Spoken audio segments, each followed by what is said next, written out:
Elmore Victor are High Court enforcement agents. They travel hundreds of miles each week, collecting debts, seizing goods, and repossessing homes. Today they're in Rugby, Warwickshire, to evict a tenant, Candice Mills. She owes over £6 worth of rent. How can you get away with paying not £6 worth of rent? Unbelievable, eh? But the agents aren't here to collect the £6,000 worth of arrears. Their job is to get Candice out. Today. When we do go to evictions, it's the worst day in most people's lives, and it can turn families upside down. The emotions run high. Where they're going to go, how they're going to deal with the situation, which is understandable because people don't want to lose their home. It's people's lives. But this job isn't going to be straightforward. Hello there, sir. Have you got the locksmith? Brilliant. Okay.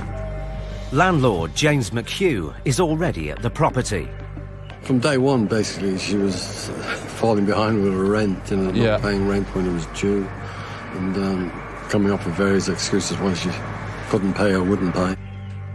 Candice would have received notice of the eviction from the county court. But the High Court agents are here today without warning. The writ allows the agents to enter the property through an open door at any time. Hello? High Court enforcement. Hello? Hello? Hello, High Court enforcement. Candice doesn't seem to be in. Hello there, sir. But then a man appears from upstairs. High Court enforcement agents, we've got a writ to take over the property. Do you know the tenant? I'm not the tenant. No, see, do you know the tenant? I do know the tenant. Right, well, I don't have a contact details. I'll give you the number. Yeah, right, you can do that. That's Check fine. it out. The man is Candice's ex-partner. I'll give her a quick ring now. Hello, is that Candice? Candice, hello, my name's Mr McCracken, I'm a High Court enforcement agent. I've been sent on behalf of the landlord to execute a writ of possession, i.e. take over the property. Well, I'm not actually at the house now, and I have had no sort of, nothing to say that that's going to happen. But we're here now to change a lot. How long will you be?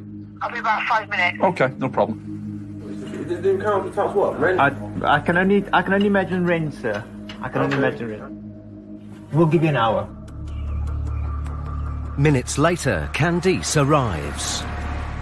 Sorry, I'm on the phone to the police. Are you Candice?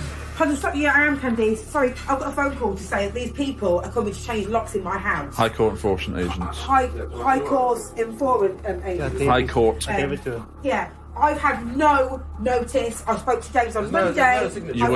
You wouldn't give notice if it's High Court. Well, I've had nothing. Shush, please. Go on, sorry. You would have had a notice of eviction. Nothing has come at all. No, not listening. Watch this. Just shut up, I'm on the phone to the police! Oh, no, it's not. No, it's not signed, Warren. It's not signed. Of course it is. It's got a It's not stamp signed. on There's it. no signature. There's no actual signature. That stamp there is a signature, sir. Well, When the defendant doesn't understand the situation, we need to make it clear to them the most important bits of the writ and what we're here to do, and this is what's going to happen. Because the last thing we want to do is evict somebody and they don't know what the next step is.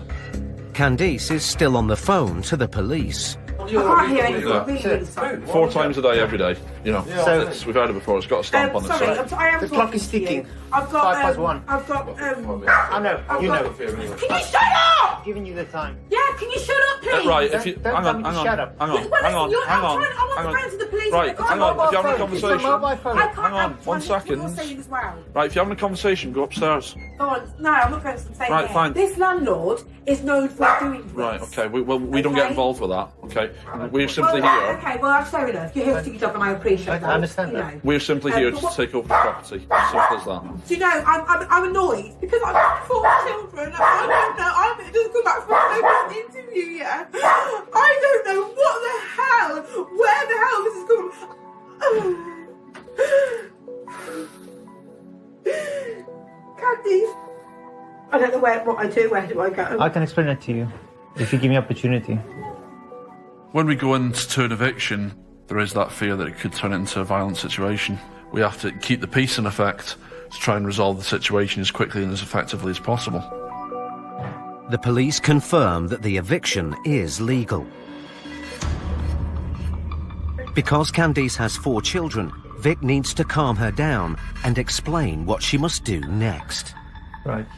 This document, you need to take that to the housing department or your local council, all right? Because you've got children, We can put you into emergency. they will camp. put you up in emergency accommodation. Candice says she didn't know her landlord wanted to evict her, so Stuart heads out to speak to him. How long has she been paying rent for? When did you stop paying? Yeah. Well, basically for a year now. But the council pays 75%, but because there's been arrears and obviously the 25% to keep them back. Yeah. I mean, I've had a look on the rate. It's about £6.5 at the moment. It's like, I couldn't afford to keep it for that long. You know what I mean? No, You can't be giving houses away for free. You know what I mean? We've all got bills to pay, you know. well, it's got a different excuse every week. You know, Yeah. the law. But Candice has a very different version of events. I hate that man out there, I swear to God. I was over you out there. Yeah, he's out there. Yeah, he's out I there. thought it might be small, but no point. Yeah, They have record of him doing this to me before. Okay. He's getting his rent. What did You know, I've had nothing from him to say anything. We're out of the house, yeah? Let's just go and get our stuff. Yeah. He's an absolute knob. Right. This is what he does. He's known for doing this. Then Candice decides to confront James the landlord. Look, Hugh, I listen. How fucking dare you? How fucking dare you, you wanker? You know exactly that you've had, you know you've had rent from me. You know you've had rent from me. No, you know you've had rent from me. Don't fucking lie. Hang on, You are right. so fucking lucky. You know you've had rent. Hang on, right. Yeah? No, don't touch me. You know you've had rent At the from end of me. the day, right? This is what you do. At the end of the day, I'll phone the police and I'll be on the Hello? public order around. All right? I You don't care, want that. public You don't want order. that. What started as a simple repossession has begun to turn nasty. Stuart and Vic need to act quickly to keep this eviction on track.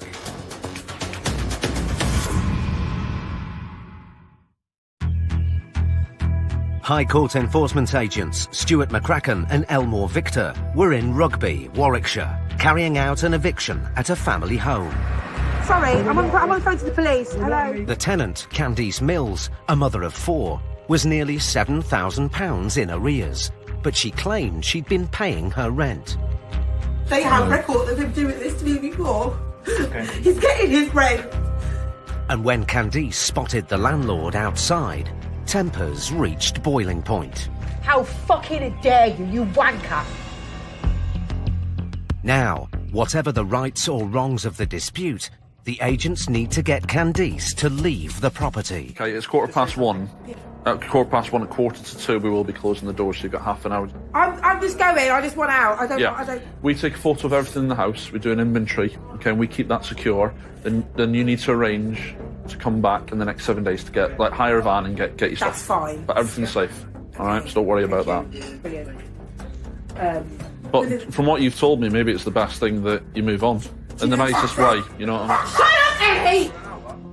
While Candice finishes packing, the agents take an inventory of goods in the house. But they're in for a shock. My God. Oh my God, this is horrendous. State of this place. When we go to properties and you see that they've been mistreated and are in a right state, I just find it absurd that people would do that to something that doesn't belong to them, especially when you haven't been paying the rent. It just makes me think that the tenant hasn't got any respect, and it's a shame. Candice's time to pack her essential belongings is almost up. But she's concerned about whether the landlord will let her back in to pick up the rest of the family's possessions. Well, there's on our notice there, you've got our contact number. Give us a ring and then we can come back. Alright? We can come back and let you back in and get all that sorted, alright? So that's not an issue. I just want out. Go on, you got it.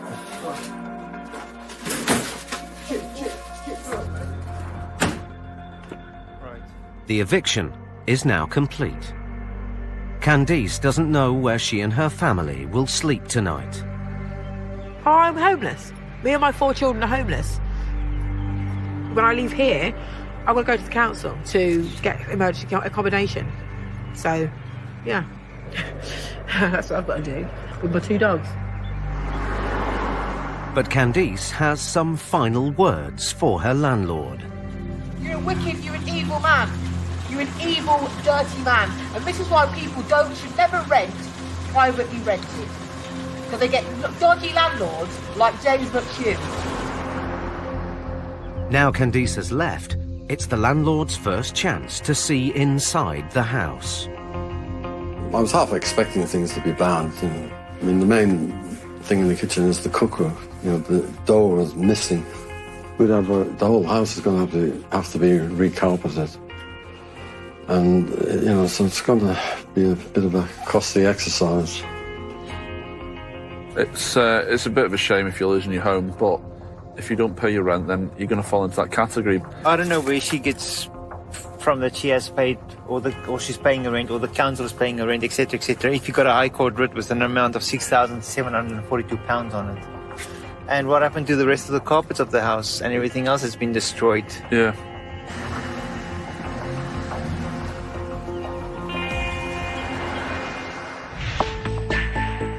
Families in crisis often provide emotional and challenging circumstances for the agents, needing all their training and experience.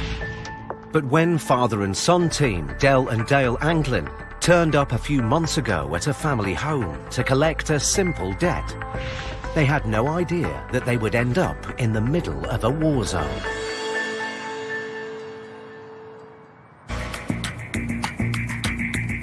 The agents are in Lee, south-east London, with a writ for over £3,500 owed to a van rental company.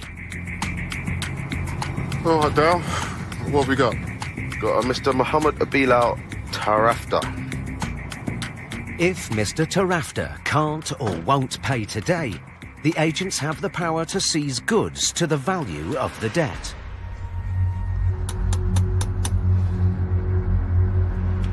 Morning. My name's Dale Anglin. I'm a High Court enforcement agent.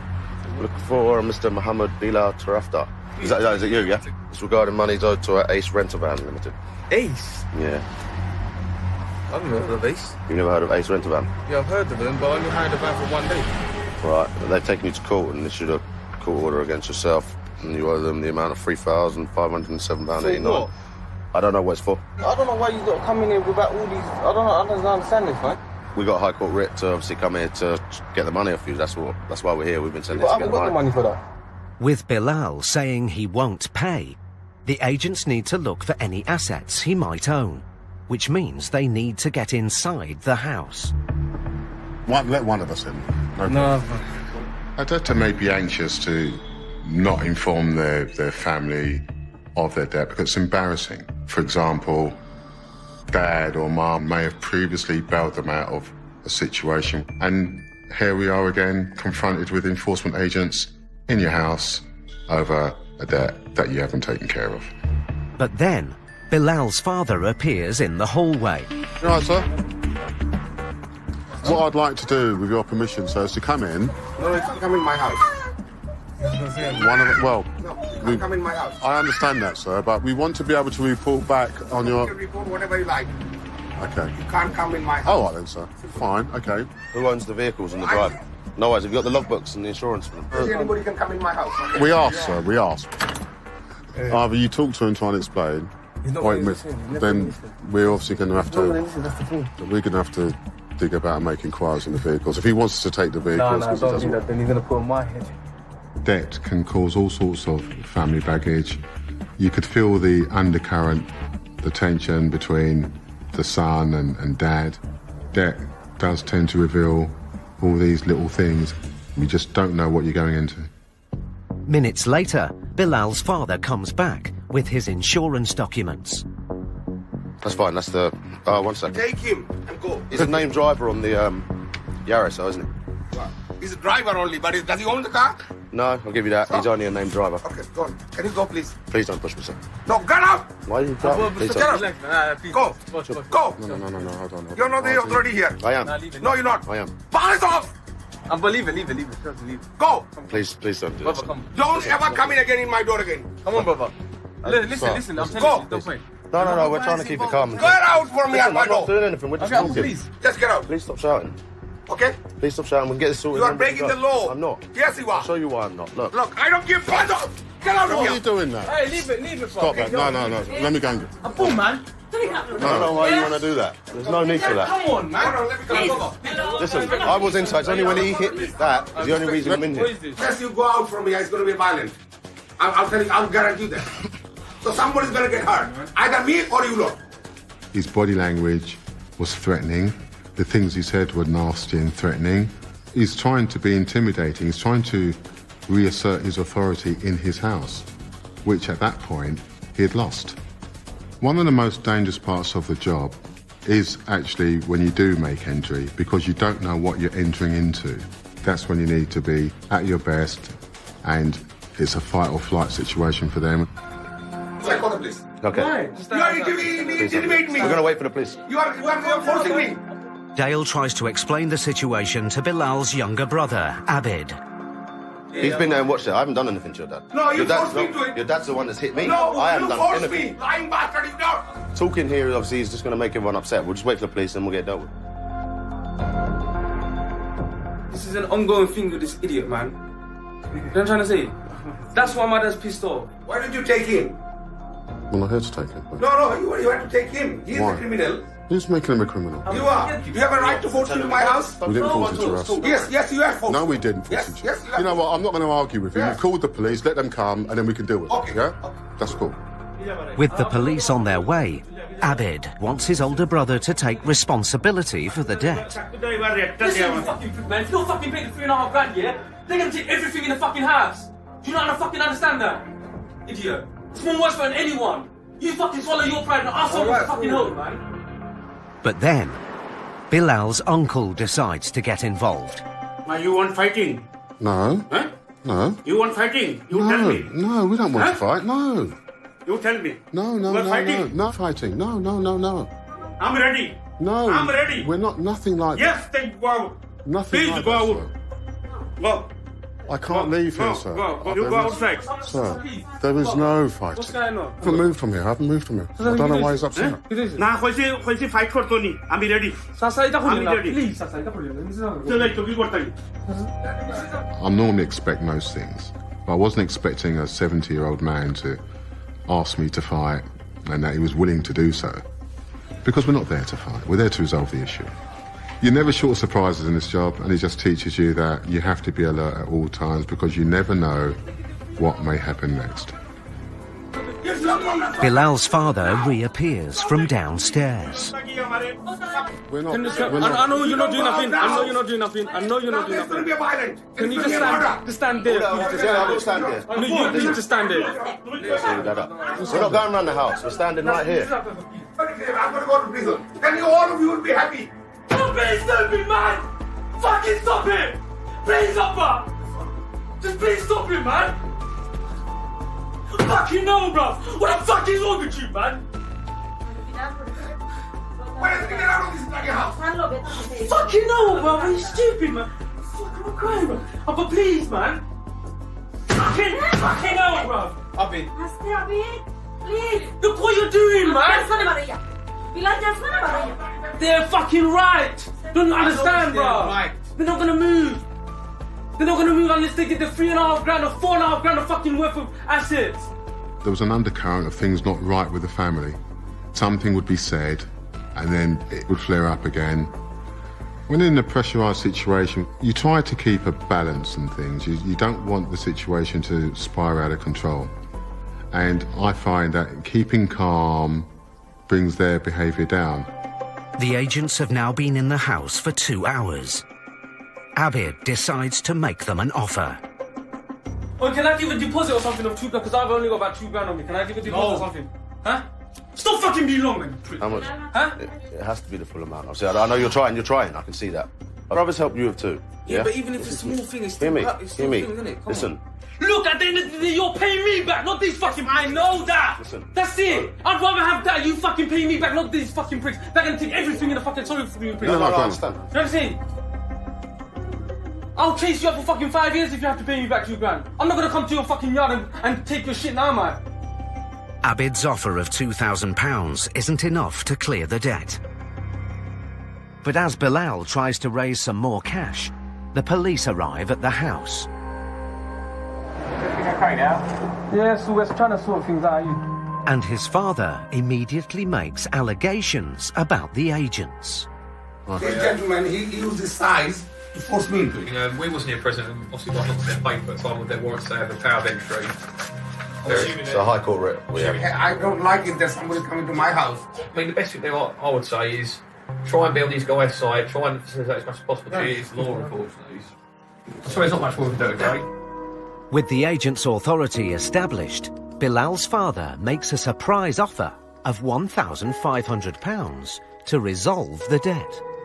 One was for 2,000, one was for 1,500. Together with Abid's £2,000 payment, the debt is finally settled. You got the phone number? Have you got his phone number? Little boy. Robert, all the Be best, safe, yeah? You need anything? Just give us a call if you've got any queries, yeah? All right, bro. 5 hours after they first arrived, the case is finally over.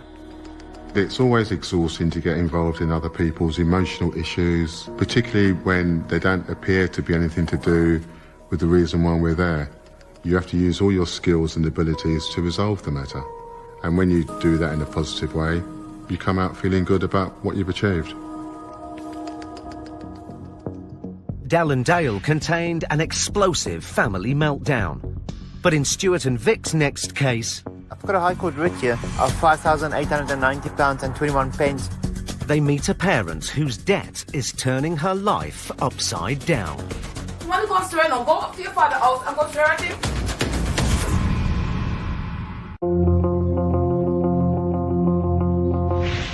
In the last 6 months of 2015, family household debt rose by 42%.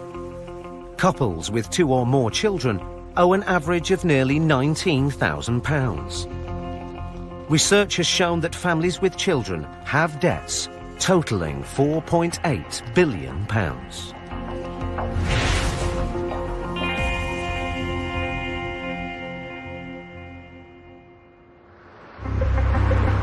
Stoke, Staffordshire. It's 7:30 a.m. and High Court enforcement agents Stuart McCracken and Elmore Victor have a writ to recover a debt of almost £6,000 owed by Angela and Hugh Lawrence in unpaid private school fees. I was here last week, but the problem is I was there at about 9:15. Right. And there was no one in. Having missed the defendants first time around, Stuart is hoping this early morning call might still find them at home. As the agents arrive at the address, Stuart spots several cars parked in the driveway. We've got a Seat Ibiza. There's a Mini Cooper there. There's a selection of cars, isn't there? The agents park their van so it blocks the cars from leaving. Right, let's go. If Hugh or Angela can't or won't pay the £6,000 they owe, Stuart and Vic have the right to seize the vehicles to cover the debt. It's like Christmas for me when I turn up to a house and there's loads of cars in the drive, because we just got so much leverage there. One of the cars is going to belong to the defendant. Campus parking permit, so this is obviously one of the daughter's cars, or the son. They're in, mate, 'cause that curtain switched. No, here we go, Vic. Here you go, Vic. You got the paperwork. Yeah. Hello, good morning. My name is Mr. Victor. I'm a High Court enforcement agent. I'm after Mr. and Mrs. Lawrence. Angela Lawrence, is that yourself? I am Angela Lawrence. Yeah. I've got a High Court writ here. We need to collect an outstanding balance of £5,890 and 21 pence. Well, I'm divorced and Mr. Lawrence is not living here. As Angela and her ex-husband are named on the writ, both are equally liable for the debt. The High Court writ is at this address, so we're here to take control of goods today if payments are made, i.e. we will remove vehicles. No, I'm going to an ID at the moment. You in one? Are we applying for one? I am ready in one. Go get the documentation. We'll wait here for now. Angela claims she has an individual voluntary arrangement, or IVA, a legal agreement which allows someone to pay off debts through a payment plan. If her claim is true, the agents may not be able to enforce the writ, but they need proof. As Angela looks for documentation in her car, Stuart and Vic make peaceful entry through the open front door. Hello. Hi, mate, you alright? They come face to face with Angela's son, Dino. Yeah, no problem. I thought you did something wrong, never done anything wrong. It's a high court route. That's because your father didn't pay the school fee for the door, right? That's what it is. That will be for the IVA. Because I rang the people. I told them about yourself. And they said they have a meeting on the 2nd of December. That's what I'm looking for to show you. As it's going through a meeting at the moment, it won't hold any weight with regards to High Court writ. It's not going to stop us doing what we need to do. Angela has not been able to provide proof that she has been granted an IVA, which means the High Court writ is still active. Stuart wants to know more about this case. We don't actually know who the claimant is. What's it actually regarding? It's regarding a school fee that my ex-husband was meant to pay for my daughter. Right. Who's not been living here for 10 years. Yeah. Is there any way you can get a hold of your ex-husband and he can make a payment? Why would you be here if he was able to... But the fact of the matter is we're going to be removing goods unless payment's made. Vic hopes that turning attention onto the cars outside might prompt Angela to try and raise some funds. If we do remove the vehicles, they will sell at auction and it will go towards the debt. Even if it's mine, like, I've got nothing to do with it. You've got to prove it. Yeah, but I am the owner of the vehicle. Have you got receipts for it? What do you mean receipts? You bought a car, you got an invoice for it. Dino claims one of the cars is his, but if he can't prove he owns it, the agents could take it away to cover his mother's debt.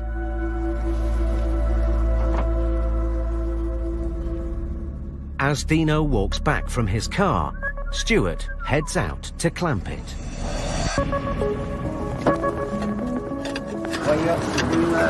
I've got nothing to use with parents. Yeah, I understand, but I need to see some documentation for these vehicles. You're taking a piss. I'm not told, sir. I've explained to you that we need to see some documentation. Yeah, so we need to see some documentation for it, sir.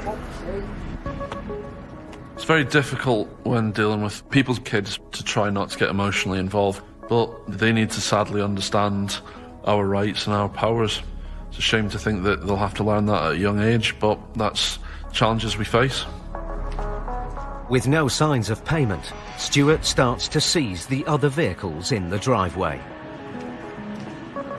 Inside the house, tempers are escalating. Angela's brother Sherman steps in to try and calm Dino down. Look, and Dino, find the evidence. Show the guy the evidence and then go, please. What's he doing in the house? Stop it. You actually do me head in. I don't want to swear in here. If you're going to sort it, you sort it. Listen, I don't want to swear in here. If you want to go and swear, no, go up to your father's house and go swear at him.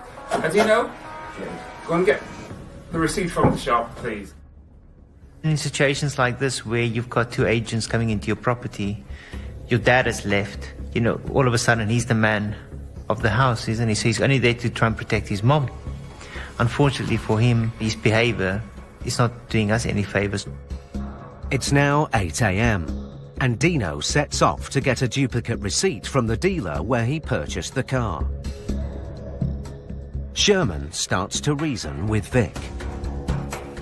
Your purpose today is to get some money. Yes, sir. Any which amount? At the moment, the balance is 5890, so it's almost £6,000. The most we can raise is £1,500. It's got to be more than that, sir. But you going to check to verify that? Yeah, I can tell you it's got to be 50%, which is £3,000. For me to convince the claimant, and you would look at about £500 a month to clear the debt in 6 months.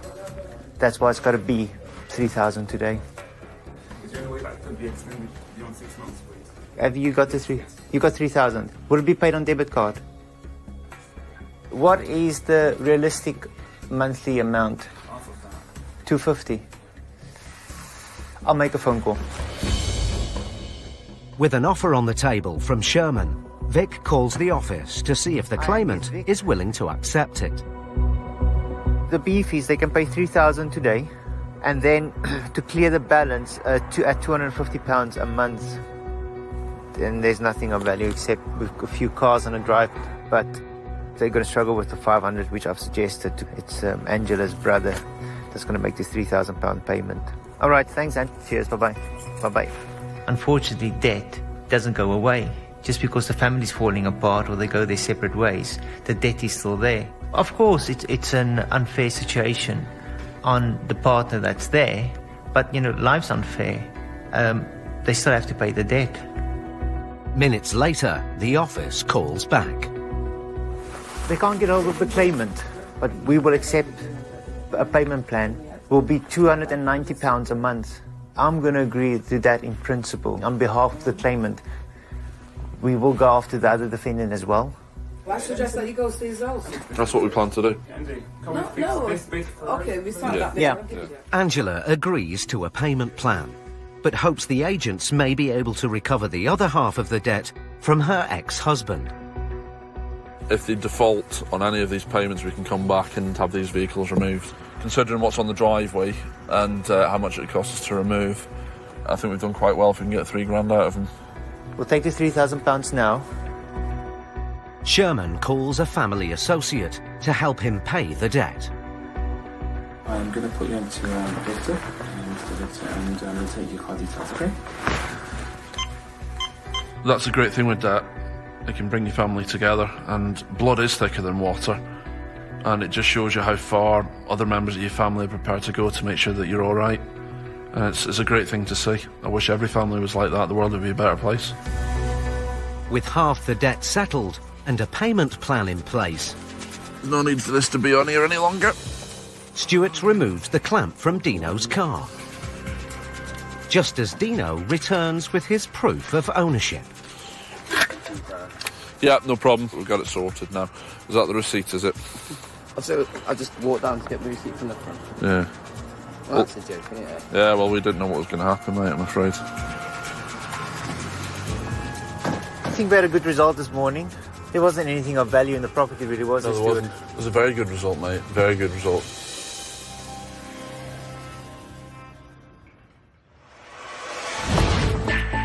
Stuart and Vic got a calm result in a sensitive situation. But in cases involving families, the potential for fireworks is always there. As Stuart found out last year, when a simple eviction turned into a threatening confrontation.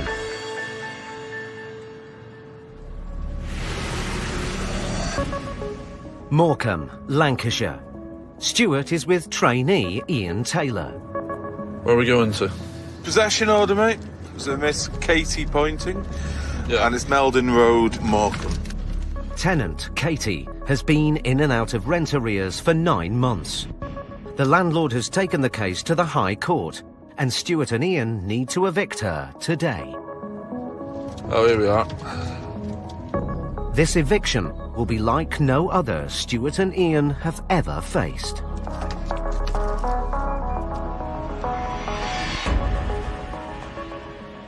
Tell you what, a strimmer could be used round here, couldn't it? Yeah, garden is clearly not one of her strong points. The landlord has given the agents the keys to the property. Sylvan's front door, apparently.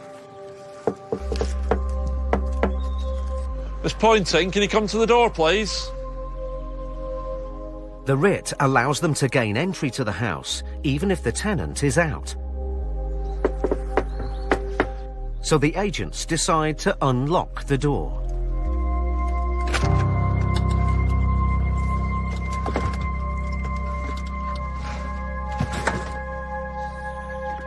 Hello, Katie?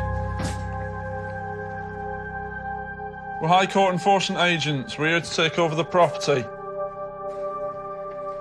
It's clear this is a family home with young children. Should we have a look? Yeah, go and have a look in. Hello? Katie? The house isn't empty after all. Right, I've got a possession order to take over the property. Tenant Katie has been hiding in her bedroom with her 3-year-old daughter and newborn baby. You speak to the housing office, they'll be able to put you in emergency accommodation, Katie, OK? Just need to try and pack a few things. When we got into the house, we looked round and it was a normal family home. thing with this job is you've always got to think 3 steps ahead, because it can be going really smoothly, and then the next stage, it might be something you do could just trigger it and it could become out of control. The agents wait downstairs to give Katie time to pack. Stuart starts to disable the back door. Just taking the lock out, so it means that if she has got another key, it can't be used. Now that we've done that, there's no way that that door can be locked Yeah, you now. don't take nothing out of this house. Suddenly, Katie's boyfriend arrives. We're not taking nothing out. We're not taking anything, that's right. Look, do you want to leave? No, we're not leaving. I mean, you're leaving. We're not leaving. Well, I'll tell you what it is, before she leaves, you better find her somewhere and them 2 kids to live. That'll be for Otherwise, us she's in the not house going office. nowhere, She mate. is, I'm afraid. No, she's not. She is. No, she's not. She is. So please don't dictate to me what we can and cannot do. I'll do what I want. Okay, you can do what you want, sir. Doesn't change the situation, though, does it? Yeah, she's not going out of the house. I need her a week. Sorry, who are you, if you don't mind me Well, asking? do you want to put me out? Sorry? Do you want to put me out? Katie's boyfriend, Martin, the father of her baby, is with her stepsister. Try to put me out, are you? Why? Calm down or the police will be called. Why are you coming? She's not going nowhere. You don't She need to sign needs that anything. to take to the council No, office. listen, she's not moving, nobody's moving. No way, you're throwing Yeah. her out with a fucking baby like this. You'd No, bang out council of have to order. reaccommodate. Get Right, down, yeah, like exactly. this, smash it up. Right. I'll make a phone call and have some lads here, right? And I swear to God, what? You dickhead. What? Mate, shut up. The kids are here. Yeah? What? Come on, I'll give you a swing. What are you on about, sir? He was pumped up, he was angry, he came steaming in like a charging bull. Someone coming in that aggressive, being in your personal space, threatening all sorts of physical violence. Who wouldn't be scared by that? You've just got to make them aware that no matter what's going to happen, you're not going to change the situation. Come on. Why are you being like that, sir? Honestly, they'll house you. You're a dick. You've got to. Quite easily, what'll happen is, right? What? If it continues, Yeah. phone the police, Yeah, you'll be yeah. taken away, sir. Simple as. Not a problem. So it's up to you. Not a Do you problem. really want me to do that? Not a problem, mate. Do you want me to do that? Yeah, do you want to go outside and do it? What do you mean outside? I'll be staying here, sir. Well, so we. Okay, that's fine. Ian, can you give me the phone, please? Yeah. With the threats escalating, Stuart's only option is to call the police. Hello there. My name's Mr McCracken. I'm a High Court enforcement agent, and we're getting abused with threats and physical violence. We need immediate police assistance, please. The police are on their way, but the agents need to regain control of this eviction before the threats turn to real violence. I will punch you clean through that window.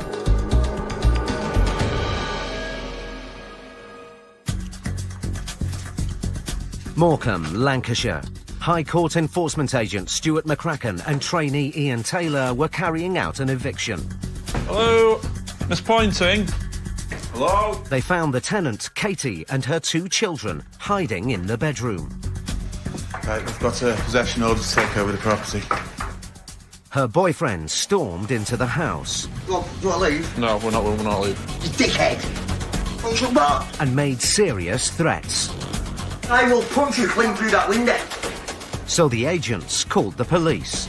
We're getting abused with threats and physical violence. We need immediate police assistance. Now, despite the aggressive threats, the agents must keep the eviction on track. You know, But we don't. You're not helping the matter here, are you? back for me. Go on, I'll even put my hands there. You big daft cock, look at you. What do you think? What, you think you're a big gorilla? Eh? I'm not here to pick a fight. Pick a fight. I'm here to do my job. You're just a big numb Yeah, that's right. Hi, Janice. No. Just stay here, mum. When someone is being confrontational, trying to get in the way of us doing our job by using goading tactics, we've got no reason to react. And we've got the power of the High Court behind us. We're not going anywhere. We've got more right to be there than he has. You are one ugly fat fuck. It's our job to stay cool and calm to defuse the situation. Despite Martin's objection to the eviction, his girlfriend Katie seems to understand that she has to leave today. Nobody's going anywhere. Okay. She wants to know what will happen to her family's belongings. How long do you get to get all your stuff 7 days? Basically, what you need to do, like, in the next hour, just need to Why pack are what you you need. listening to him? Okay. And you need to arrange to come back, just to collect, the bigger things. With the help of her stepsister, Katie starts to pack her belongings. But Martin isn't calming down. Listen, you're not moving out of this house. I do not give a fuck. You are not moving out. Go on, little man. Look, that's what you call no big one. Hey, and Martin! Fucking laughing at you.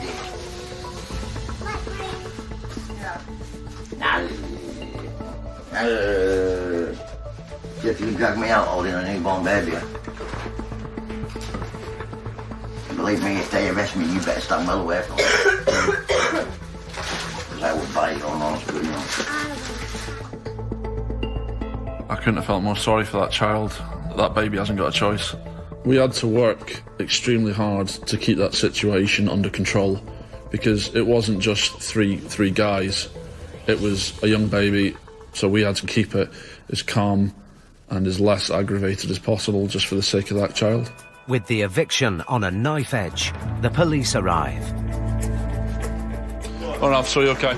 We've got a writ of possession to take over the property today on behalf of the landlord. There's a newborn baby. We've explained that. We've explained that to the defendant. It's a High Court writ of possession. Defending? Defendant, yes, that's Well, correct. What's your first name, Squire? My name's Martin. Martin, it's just a technical term, mate. So Don't what? keep yourself She's not calm. defending. You're Katie. So you're the tenant of this address? Yeah? What is it? You must have been receiving these She's not letters, a have you? fucking criminal.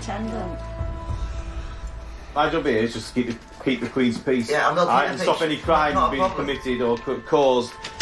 These lads have got a job to do. And they've got the backing of the court of the land. It's a court order, mate. With the police now present, Stuart changes tactic and steps outside to let the officers deal with Martin. The skill of the job is learning to contain the situation and learning when to withdraw. We pass the authority on to the police and let the police deal with the person who is causing the aggro. You're going to have to leave. I'm having a walk peaceful out protest. with me now, or you'll be arrested. Listen, I'm so right out to have a peaceful You're protest. not helping this situation. I'm making a brew. So I'm going to invite you to walk out with me now. And if you Listen, don't I'm have having a brew. Sure, you're not having a brew. Finally, with the police's intervention, Martin backs down. Leave now. Whoa. The repossession is completed peacefully. If I wasn't experienced or I hadn't done this job for a while, I would have been terrified. There's no question about it. But I will meet another Martin the next day, another Martin the day after. It's experience what gets you through. Paul Bohill and Phil Short, our High Court are going to be far from a routine eviction. I'm Paul Bohill, and this is Phil. That's okay. You're the landlord, are you? Oh, I'm representing the landlord. Okay. The letting agent guaranteed the rent and was responsible for paying it directly to the landlord. But this plan backfired when the tenants failed to pay him, and he's now £15,000 out of pocket. Just a bit of advice. I mean, these guys are dangerous. Really? Just quietly. Relations between the letting agent and the tenant have gone sour, but dangerous behaviour is news to Paul. You want to call the police just in case? Okay. No. Paul decides to carry on without police backup. If you just hold back there a sec. When we go to a repossession, the only information that we have from the writ is the name of the tenant and the landlord and the address to actually serve the writ. So we have no background information and we don't need it. Our instruction is purely to repossess the property. Hello, I'm from the High Court. We have a repossession order for this property. Are you that lady there? No, it's Romanian name, but I don't know. Does she live here? No. What happened? The landlord has gone to court and has asked for the property back. So in other words, you have to leave now. Now? You have 1 hour to get your personal belongings out, and then you can make an arrangement with the landlord to come back and collect the rest. 1 hour? 1 hour, yeah. But it's winter outside. I'm sorry, I have no control over that. This shouldn't be a surprise to you because this has been going on for months. Who is this lady? According to this, she's actually the person who rents this property. Are there other people who live here? Yeah, How many other people? I don't know exactly. But we need to change the locks. Now? No. Only 1 second. Paul hasn't found the tenant listed on the writ, but the woman appears to be living at the property, and she's not alone. Auzi, Alexandra, pune-l pe ăla să se îmbrace, scoate-l ușor. Înțelegi? Several other Romanian women are in the house. Și să nu lași nimic în cameră urât. A terminat? Spune că sunt probleme, că e cineva la ușă și să ieșiți. Paul makes the most of the open door and steps over the threshold. Ask the locksmith to come and start changing these locks. Și am pe ei, ne schimbă ea. Now Paul is inside, the property is officially repossessed, and the locks can be changed. Știi dacă de ordine de evacuare? Da. Am făcut pe 3. Who lives in this room? Me. Ușor, ușor, stai, du-l sus, du-l sus, du-l sus! Phil heads upstairs. Hello? Just two, yeah? Yeah. And finds several other occupants in 2 of the bedrooms. The bedrooms are all set up the same. The residents will be women folk, and then you've got condoms, body lotions and tissues and so on. Pretty clear signs that this is being run as a brothel. Unhappy customer, yeah. Why are they taking the curtains out? Are they your curtains? Yeah. Those covers belong to the landlord. Leave the curtain. Please leave them there. This is my money! I don't care, just get out, please. Right, these ain't your curtains, now get out. Why? He's not been paid any rent to start with. That's the first problem. You've got a nerve on you. It was only after receiving complaints from the neighbours that the letting agent found out what the house was being used for. They've been telling me that there's stickers on the lampposts. People are then knocking on wrong doors and whatnot, saying, you know, I'm here for whatever. The letting agent is now threatened with a £20,000 fine from the council if he doesn't close the brothel down. We don't want this happening in the first place, realistically. We just want it a nice family home. The eviction appears to be going to plan, but the women are in shock. I stay here, in the street, on front of this house. Because I don't have another... nothing. As the deadline to leave approaches, Paul wants to get everyone out. Stand on the door. It's only out now. No more in. But unknown to the team, the woman on the phone has changed her mind about leaving.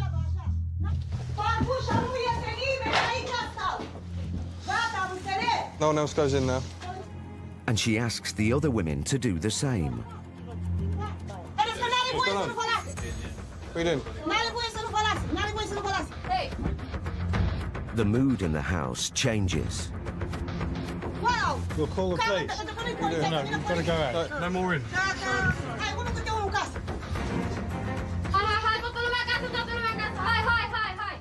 Now Paul and Phil suddenly have a situation on their hands. Everyone has to go out now.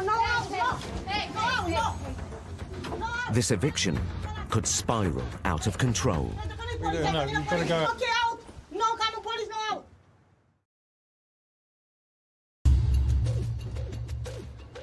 Now, after 10 minutes of deadlock, one of the women appears to be calling her minders. În cât timp ajungeți? Așa, și noi acum am împins un pic cu ei și sunt tot înăuntru. Acum nu știu, e toți pe scară, n-are voie să mai intre nimeni, lucrurile toate la ușa afară. În cât timp ați vorbit? 15.000 de mai. There's always a possibility people who control these girls might turn up and there could potentially be violence or certainly aggression. So it's always playing at the back of your mind.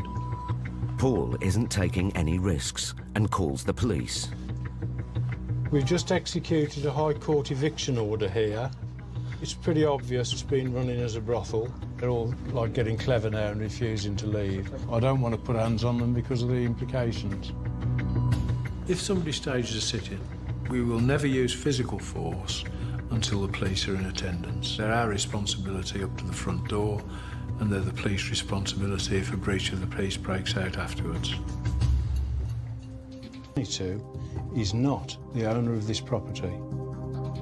She had no right to keep that money. She should have passed it on to the landlord. She's not been doing that.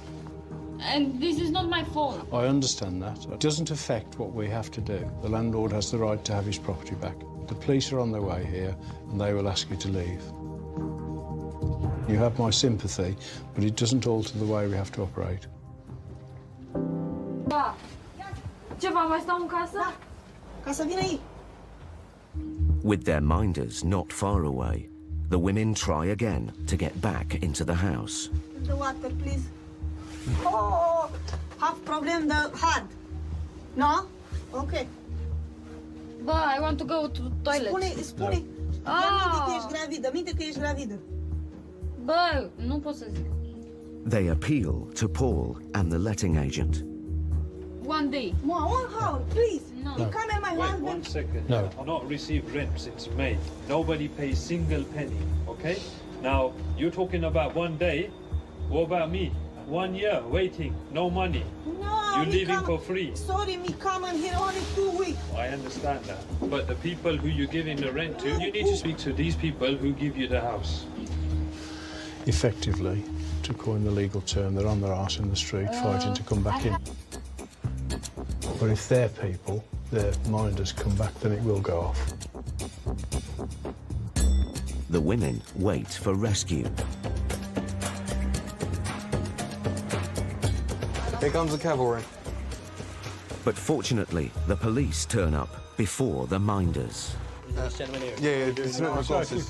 The occupants suddenly disappear, except for one, who still refuses to leave. This is the writ. These people, and it's obviously a brothel running here. Oh, it's a brothel, is it? It was, yeah. There were 6 girls working here. There was a customer here who got his head up his arse and disappeared as fast as he possibly could. If you just tell this girl out here that we are official, that the warrant we hold has been signed by a judge, she's got to go. You want to speak to me outside? Okay. The woman is finally out of the house. You're okay up there now? All done? Yeah, pretty much. Probably going to stay here. The neighbours are going to be really pleased. Could tell you. Yeah, they already are. They started phoning me saying, congratulations, and just hope we get something better on this side. I'm glad we could achieve a result. After a dramatic standoff, Paul and Phil have successfully completed the eviction. If you do try and break into the property afterwards, that's an offence, which you will be arrested for. Okay? Okay. Over the past 12 months, we've attended to 3 or 4 evictions, which have turned out to be brothels. But the fact that the girls were working girls didn't have any impact on me, because quite clearly, none of that's got any consequence to the result.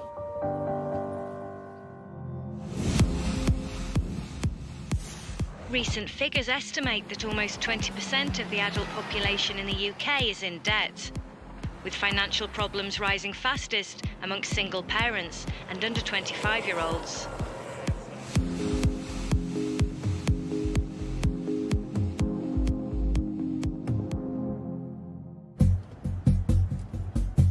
Bridgend, South Wales. It's been raining in the valleys. It's 7:30 a.m. and High Court enforcement agents Stuart McCracken and Elmore Victor are here to collect an outstanding debt of over £3,000 from defendant Kathleen Lee. We've been to this one before, Stuart. Yeah. No one was in. We left a letter. Yep. Enforcement agents have tried to reach Kathleen 3 times over the last several months and failed to make contact. It says here, no one was in at the time of call. Right. Left notice of attendance, hence the reason why we're going a bit earlier this morning. Right. The defendant owes the money to an ex-landlord who claims she left his property in disrepair. If Kathleen can't pay, the team have the right to seize goods to cover the debt. There might be a car on the drive, she must be able to get to work and school. No, that's a very good point. So what we'll do is we'll drive around the back first. Right, this is where we need to find out. 4. Yeah, go up. There's 6. No car there, man. But Kathleen's parking bay is empty. Damn. The team drive around to... Kathleen! High Court enforcement agents! I mean, they might have just gone out. As he approaches the top floor. Hello, Kathleen? Is that Kathleen? Kathleen, there's no need to worry. You need to understand, I'm a High Court enforcement agent, okay? We're not here to cause any stress. I'm the daughter! Get out! Right, okay. We're not here to cause any harm or anything. We're just after Kathleen. Right, okay. Go on, Vic. We're not there to frighten anyone. We're there to do a job, and with a child being alone inside a house can make the job a lot trickier. In fact, there are 2 children alone at home.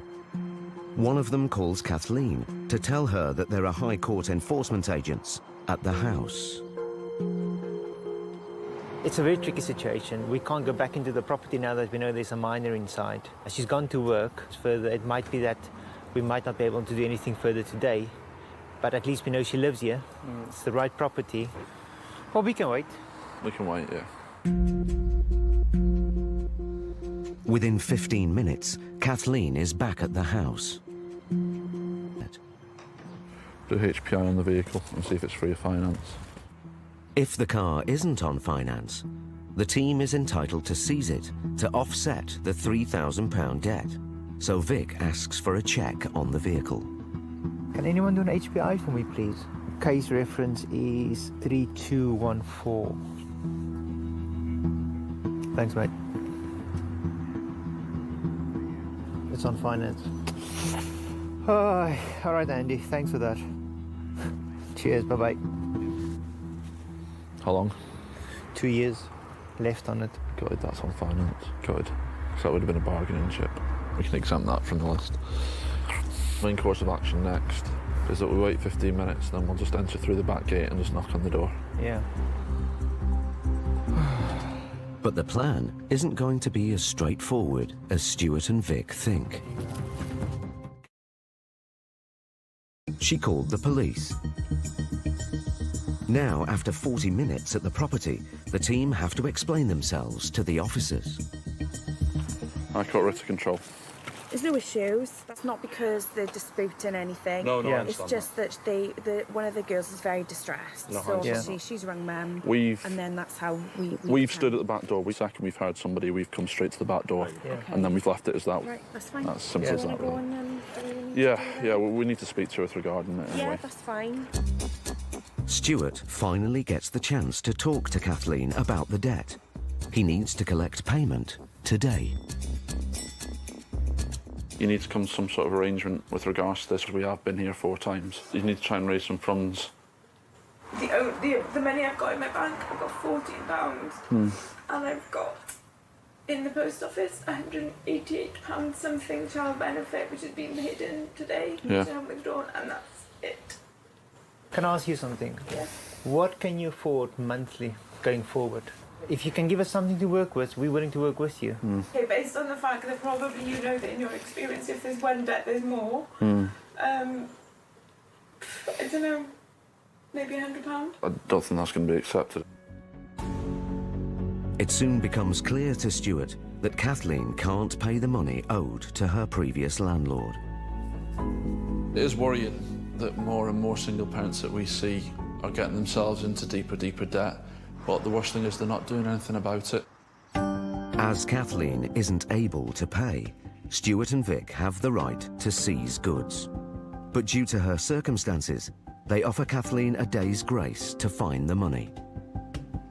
You'd be amazed about what 24 hours can do. Instead of us being here and causing you under distress. Yeah, I would be amazed what 24 hours can do, but I've had weeks to do this and clearly I've not been able to get any money together. I have no family to ask. People assume that people have got mum, dad to ask, and got that. Who am I supposed to ask? What is it that you do for a living, if you don't mind me asking? I'm a social worker. If you're declared bankrupt, your employer would know about it, and I don't know if that would affect your employment or not. Well, there we are. If Kathleen can't pay the full amount when Stuart and Vic return, her ex-landlord could force her into bankruptcy to reclaim the debt. We have informed her that the worst case scenario would be a statutory demand on behalf of our clients. But people need to learn that bankruptcy isn't a joke. It cripples you. I mean, that's why it's there. You have no bank account, you'll have access to no credit, you'll have no funds going into your accounts. It'll ruin your future with regards to applying for any job or anything like that. For the time being, the agents are forced to leave empty-handed. We got the best result today, yeah. She's a single mom with 3 kids. I don't care who you are, it's never easy. But Stuart and Vic will be back in touch with Kathleen in 24 hours to see if she can pay. According to a leading property market survey, commercial rents are expected to rise.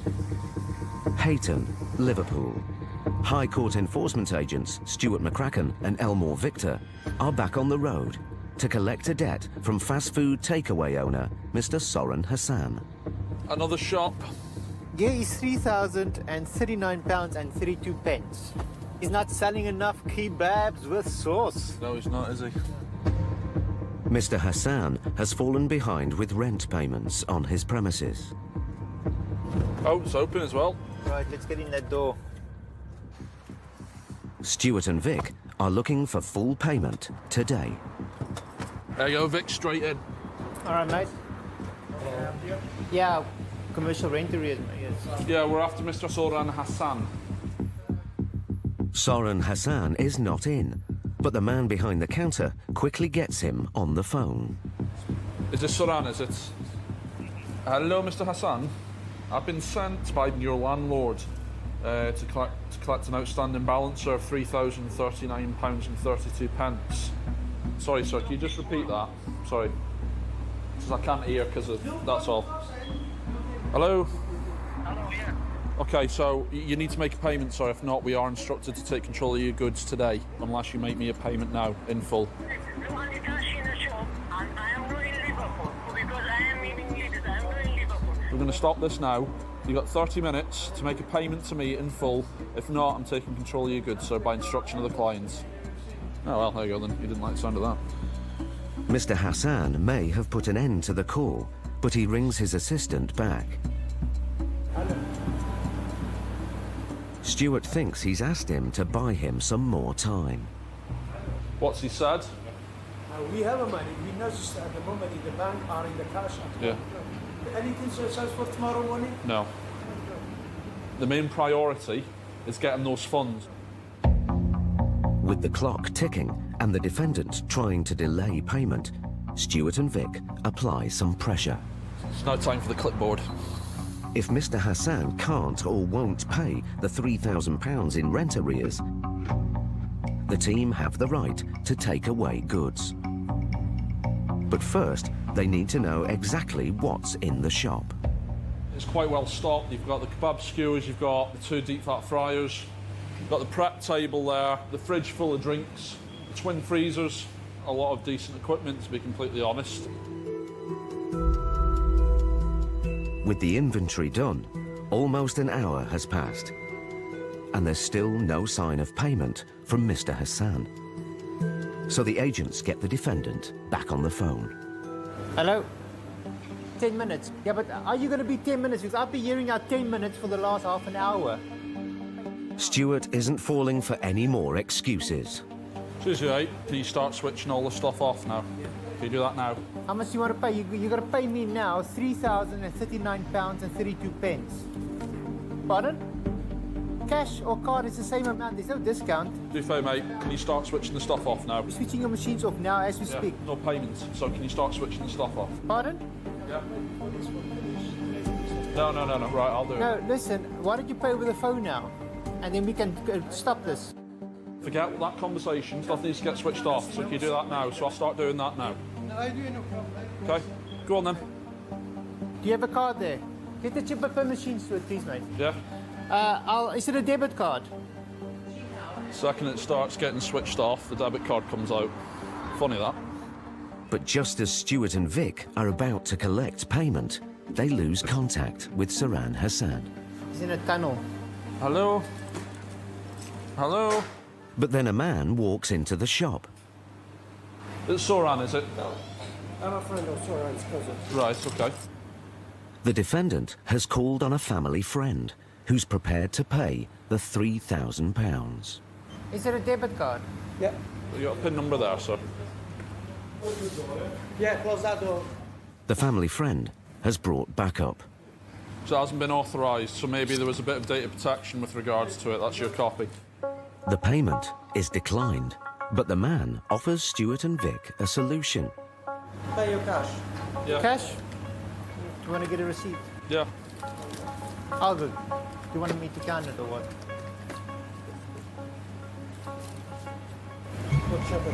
I've got to go to the van. Shutter needs to be open. Shutter needs to remain open, mate. I've already said that. Yeah, I know, mate, but we're still in here. Yeah, okay. Okay, what I'll do is I'll bring it up halfway. No. Okay, that's fine. I'll phone the police then. Yeah, I'll do that. No worries. Just bring it up halfway and then I don't have to phone the police. Just bring it up. Take your money, 2 minutes, you've been ready, go. 2, 4, 6. With the shutters down, Stuart and Vic are concerned for their safety. They need to collect the cash and leave before the situation escalates. It's 3,040, 35, 6, 7, 8, 9, it's 32. I want to, you said you wanted to give me one of them, this one. That's our copy. You will get a breakdown in the post. Mate, you're wasting my time, honestly. I've been here for over an hour, my friend. Debt collected, Vic is eager to go. Can you open the shutter, please, mate?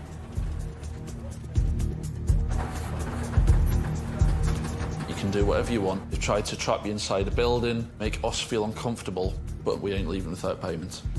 And walking out with a payment in full is the best feeling in the world. According to research from the UK's leading association of landlords, almost a third have experienced rent arrears in the last 12 months. 1 in 5 now worry their tenants will struggle with payments in the next year.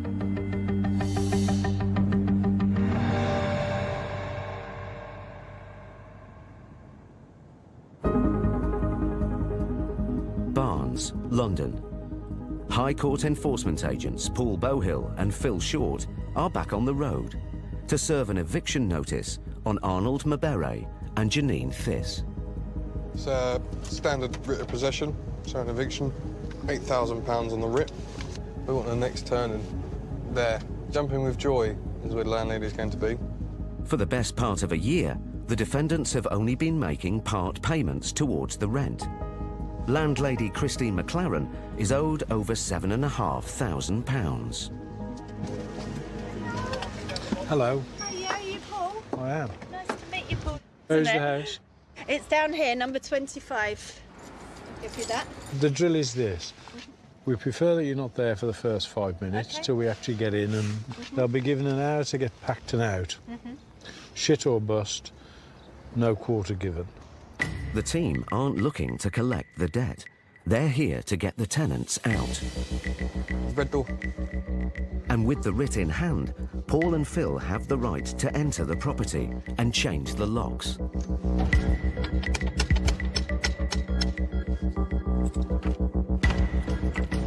They are in because they've come and bolted the door. Will you open the door, please? We're not going to go away, and we will break in if we have to. It's been a stressful time for landlady Christine. They went in on the 11th of July last year. They bounced the cheque for the deposit.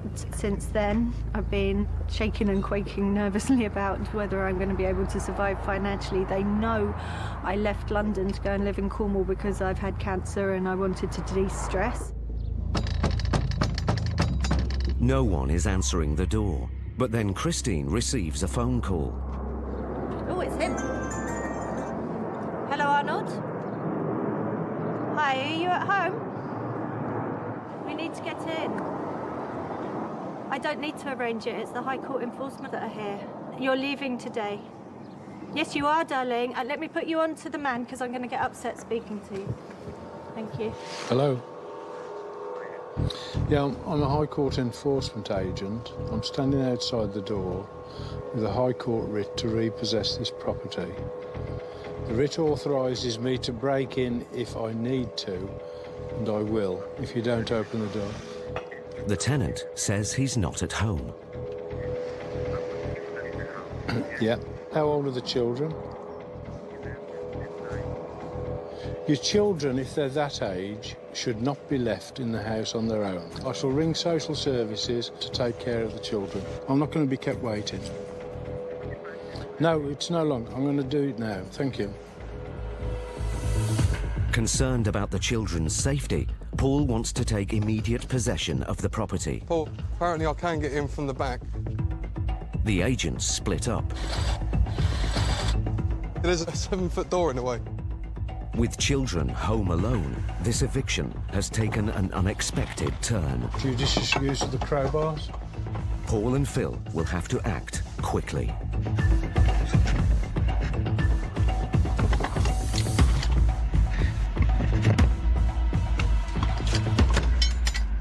I'm looking for children.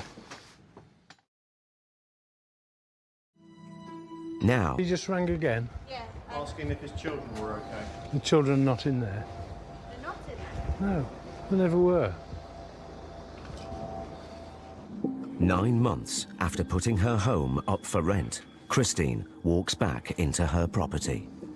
They're a bit shaky, actually.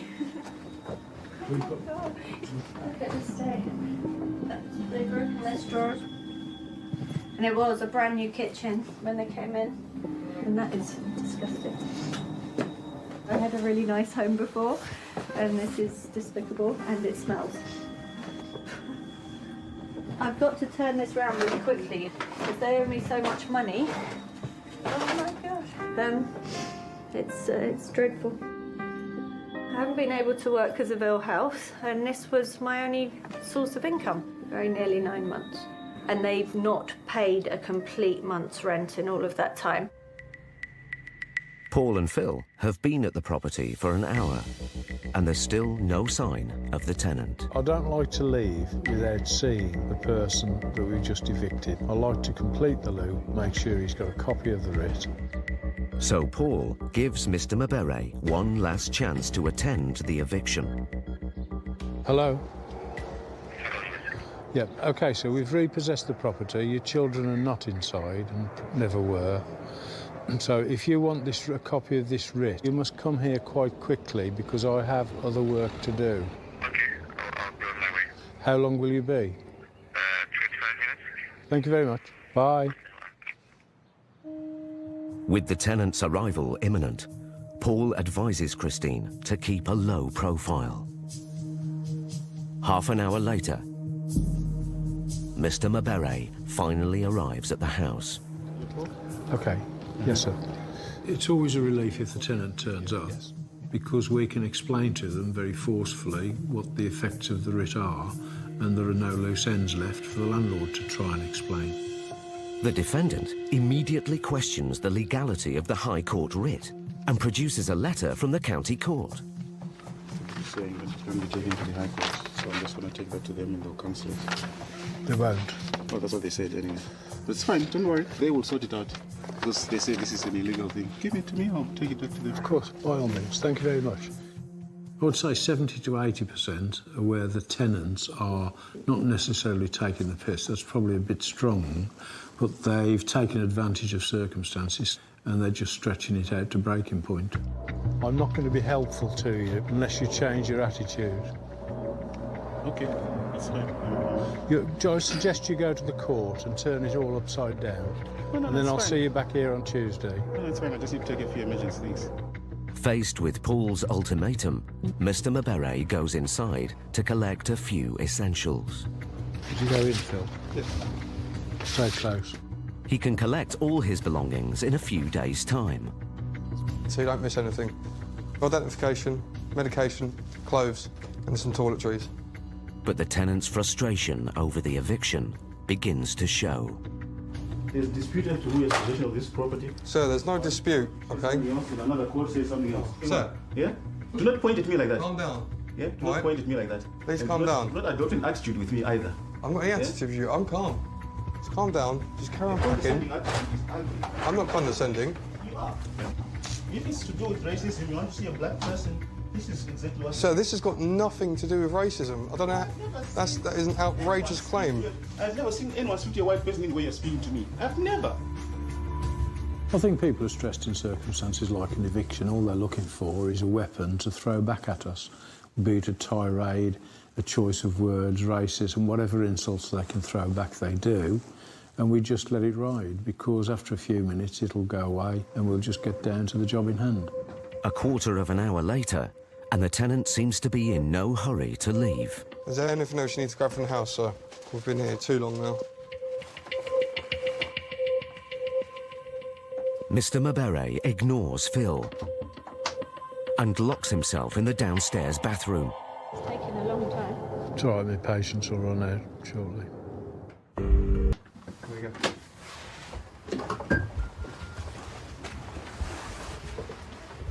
It's been over 2 hours since the agents arrived at the property, and Paul has had enough. We're going to be out now in 5 minutes, please? I'll perhaps rephase that. You've got 5 minutes to leave. Just want to make sure I've got all my people. No, that's okay. But instead of leaving, the tenant heads back upstairs. If he doesn't go in the next 5 minutes, I'll physically eject him. But he's just been truculent, isn't he? Right. You need to leave now, sir. You've had more than enough time. And once you're dressed, sir, you're going to have to go. Your bag's already outside waiting. After 3/4 of an hour at the property, Mr. Mabere finally leaves.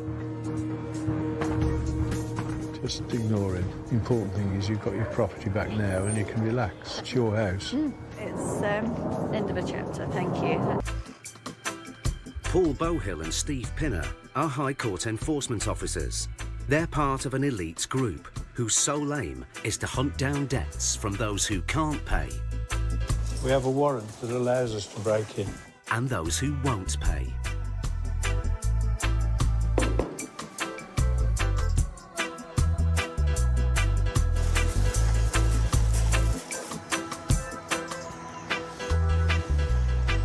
Won't be a problem. Most of the people that we meet are in denial. Denial on two fronts. One is that the debt exists, and the second and critical point is that they don't think it will have gone this far. Today, Paul and Steve are on their way to one of the most affluent areas in the country. They've come to track down a wealthy businessman who hasn't paid his rent for more than 6 months. Well, it's a posh area, isn't it, High Wycombe? Well, it looks like it. We just don't know till we get there. It's just The usual slightly story. different, isn't it, from the usual flat in central London. Oh, that one we did the other day. They've brought along Steve's son, Ben, who they've been training up to join the team. The businessman who owes the money lives in this huge house. He runs a technology company, but he's racked up more than £23,000 in rent arrears. With £3,000 in court costs, he's now on the books for a whopping £26,000. How nice. Quite upmarket. Paul and Steve are here to evict the tenant and his family in just 2 hours. Not only that, if the tenant can't pay off the debt today, the writ instructs the officers to seize his possessions in order to cover the debt. Hello, sir. Hello. We're from the High Court. We have a repossession order for this property. Right. Despite not paying the rent for more than 6 months, the tenant is still caught off guard. We knew that there was a possession order that had been put forward, but we had no idea when the date was for this. This is a High Court repossession order as opposed to a, ordinary repossession order. That's a copy for you, sir. Right, OK. If I can give you the worst possible news first, and then we can work backwards from that. Right. Because we are quite reasonable people. The house has to be repossessed today. We will change the locks, do whatever we need to. You will have to leave today. Now, if you need to come back for possessions that you can't take now, that's OK. We can arrange to meet you back here. I don't know whether is it rented, furnished, unfurnished, or what? It's our property. It's our stuff in here. All of it. Yeah. So it's rented, unfurnished. Yeah. OK, so you'll need to make arrangements to move the furniture, Yes, put it we into will. storage and/or whatever. There's also an outstanding rent. I'm presuming it's a rent cost on there, which is quite substantial, 23,456. Yes. which I was just literally been talking to Mrs. today to pay part of it off. Well, how can you possibly pay off the rest of it? Hopefully within the next week or so. Okay. So what do we need to do? We need to see if we can contact her direct on the phone. Do you want to come in and do that? Yeah. While the tenant thought that he was still in negotiation with the landlord to stay in the house, the landlord has taken the case to the High Court. The system as it works is that they would have got a possession order from a county court. I've been having discussions with her about paying this off, so I thought we were in... What's changed quite dramatically is that she or the agents have decided to up this, to like ratchet it up to the High Court. And we don't give notice, we just turn up, as you find. Yeah, well, that's clear. The tenant claims he is confronting what millions of small business owners face, a cash flow crisis. He's been used to a comfortable living and expects to again, but right now there is nothing in the bank. The situation is that we are totally stony broke at the moment. How much could you pay today? We can do credit card. Nothing today, and the reason I can't do it is because a cheque was paid in on Monday and doesn't clear till tomorrow. And I can show that. I've actually sent her a scheduled payment of £3,000 for tomorrow. Okay. Have you got any money? Even if it, even if it was just £100. No, I haven't. If people say they're going to give you money, it's like it takes forever to get it. I know. And that's been a real problem for me. The people that get into debt in life is just everybody. You know, we all have the capabilities of slipping from one reason to another, whether it's you lose your job, you lose your partner, you know, everything can throw you into debt. Stephen Paul's first task is to repossess the property. They change the locks so that the family can't get back in. The tenants must now gather up their belongings quickly and leave. Because the debtor can't pay, the team now has some calculations to make. Ben and Steve go through each room, taking an inventory of everything he owns, which will be seized and sold to cover the debt. What we do need to do is to take some photographs of the inside of the house and to just make a list. During the search, Ben discovers some Rolex watches that could be worth thousands. He'll check their serial numbers to see if they're genuine. And there's a car on the drive. You've got a vehicle out there, is that on finance or is that... No, that's actually owned by a company in Belgium. Okay. During the repossession process, people are totally shocked at the speed and the enormity of the problem they're confronted with. We are there, and within 2 hours they'll be standing outside the door. With debts of more than £26,000 and no cash to pay it off, the tenants will be homeless in hours, and all their possessions will be seized. But Paul has a plan.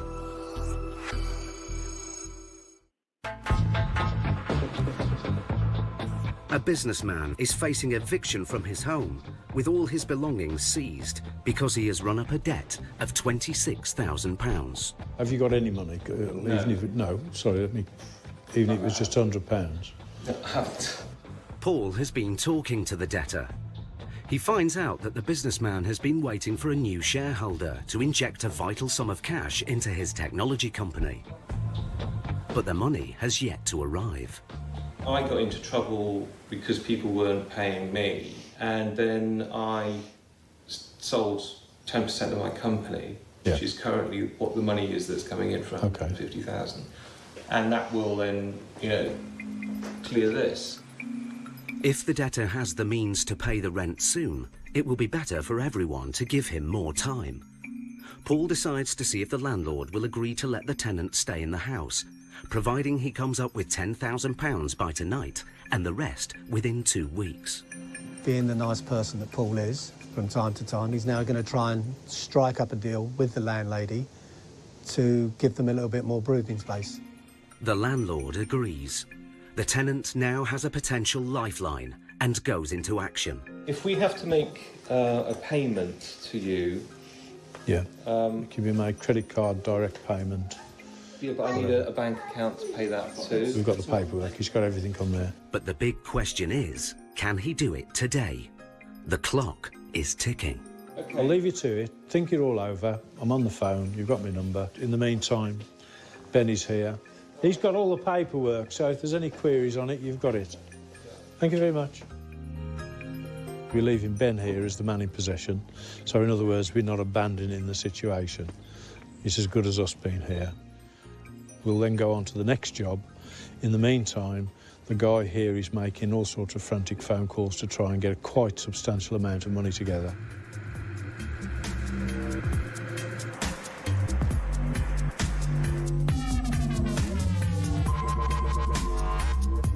Our personal debt mountain is getting bigger and bigger. And with debt rising, one of the most frequently seized items is our cars. Hundreds are repossessed every week, with more and more people getting that dreadful knock on the door. Mike Allenby and Terry Jones work for Nemesis, a car repossession company covering the northwest of England. Mike, a former private detective, has been doing car repossessions for some time, but Terry is new to the game. Right, Renault Clio Dynamique. Today, they're on their way to Liverpool to repossess a vehicle on a tough estate in Merseyside. Oh, this is a place, isn't it? Oh, proper around here, mate. Proper. Hired by private finance companies, they are paid by results. This one? Yeah, but it's a sat nav. Yeah. The more cars they recover, the more money they make. There it is. Excellent. A good month can net them over 100 motors. We've got the car here, we're clamping it now. The owner owes several £100s on a loan he's taken out against the value of the car. Short-term schemes like these provide quick access to cash with no credit checks, but often come with huge interest rates. Got it. Some as high as 400%. And when you can't pay, Mike and Terry get the call. Because of the type of finance that's on it, the vehicle doesn't actually belong to the person that's took the finance out on it until they've paid it off. With a clamp on, Mike wants to give the owner the chance to pay up. When you knock on the door, your face is the first real face that these people have seen. So everything else has been conducted via letters or telephone calls. So they usually tend to vent their spleen at you at the door. Can hear a dog. Hear a dog, yeah. Whether the owner's home or not, they can still take the car, as long as the finance company have given the go-ahead. Got a mobile number, so give him a ring. Mike and Terry have no idea how many letters or phone calls the car owner has received chasing up the bad debt. They're only here for one thing, and that's the car. We're repossession agents and we're currently outside your property. We have your vehicle on clamp. I wondered if you could give us a call back, please. We can wait half an hour and then we'll have to remove the vehicle. OK, cheers. Thank you.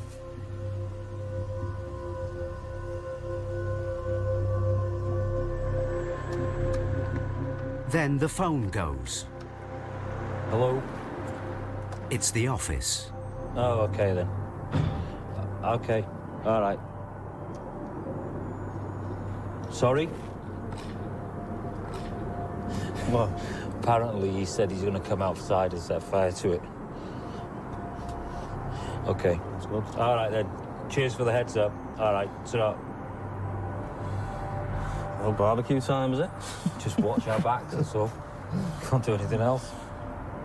At the end of the day, you're there to collect the car. And it's an asset. It belongs to the finance company, our client, and we have to protect that. The car owner is back.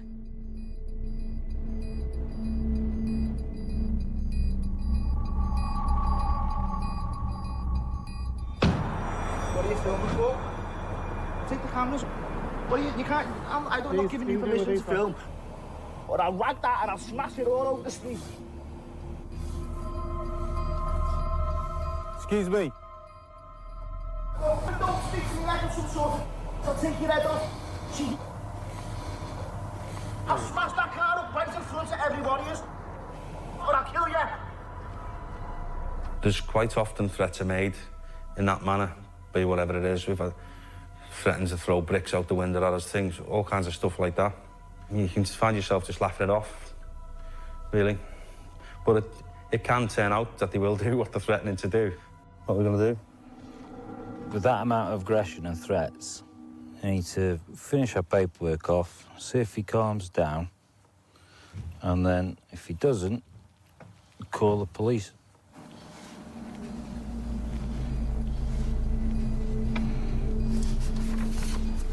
Just keep your eye on him.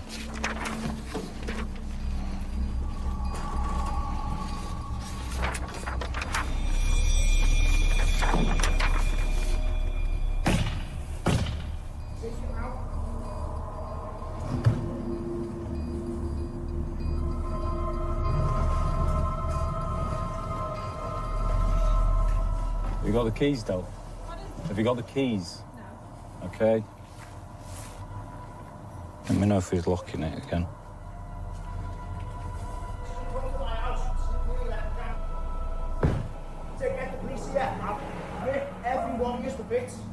Collection time. Collection date.